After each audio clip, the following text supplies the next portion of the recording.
आमच्या गावाच्या बाजूनं एक झकास पूर आहे. काय पुसता राजो. गाव मोठं बिलंदर आहे बा. मोठं इसूगाडा गाव आहे. आणि त्याच्यात त्यांनी ते रन्नावले कुटुंब आणि ते खायतोंडे कुटुंब आणि ते वाघमारे कुटुंब आणि कायच पुसता.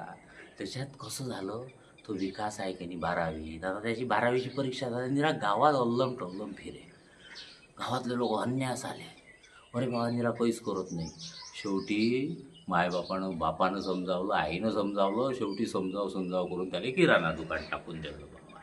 आता किराणा दुकान टाकून दिलं, 60-70 हजार रुपयाचा किराणा भरून दिला. त्याचं उद्घाटन केलं. दुसऱ्या दिवशी काय पुसता मग आलं एक गिऱ्हाईक आलं पैजाम्यावर. पायटी बिलकुल 4:30 वाजता.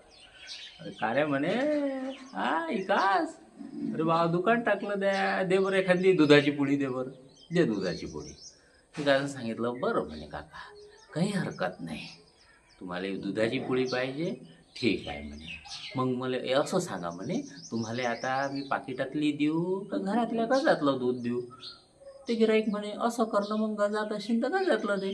म्हणे पांड्या गंजातलं देऊ का स्टीलच्या गंजातलं देऊ काका. म्हणे असंही आहे का, म्हणे स्टीलच्या गंजातलं दे. म्हणे मग थंड झालं देऊ का गरम देऊ. गिऱ्हाईक म्हणे अबे बाबा दूध दे ना. त्याली काकू वाट पाहून राहिली, दूध दे बाबा, काय चटई बाय चहा प्या लागते. म्हणे नाही सांग ना. म्हणे असं कर, मग तू असं कर, मला तू गरमच दे. म्हणे सायवाला देऊ का बिना साईचं देऊ. ते गिऱ्हाईक एवढं म्हणजे, अबे म्हणे बाबा दूध देणं राजा का आता त्याला जीव घ्यायला लावतो मला. म्हणे जीव काय न घेता, हा तुम्हाला कुऱ्हाड आणून देऊ काही व्यानं घेता. अबे गिऱ्हाईक म्हणे कुऱ्हाड आण. मग म्हणे म्हणजे असे वायतूनही आणू, बाजूलाही आणू का साधी आणू. गिऱ्हाईकाला झाकच आली. अबे बातून नाही झाला म्हणे. ज्या खाली पडलं गिऱ्हाईक दुसऱ्या दिवशी हॉस्पिटलमध्ये. तिथं सगळेजण जमा, बायको सहित. बायको लढायला लागली, आता बाई काय केलं. गिऱ्हाईक म्हणे मी कोठाव. हा म्हणे तुम्ही हॉस्पिटलमध्ये आहे. म्हणे मी प्रायव्हेटमध्ये आहो का सरकारीमध्ये आहो. म्हणे तुम्ही प्रायव्हेटमध्ये आहे. म्हणे इथं डॉक्टर आहे का डॉक्टरही नाही आहेत. बायको म्हणे आता माय बाई, आता पुराच मॅच केला म्हणे बापा यानं इकासनं.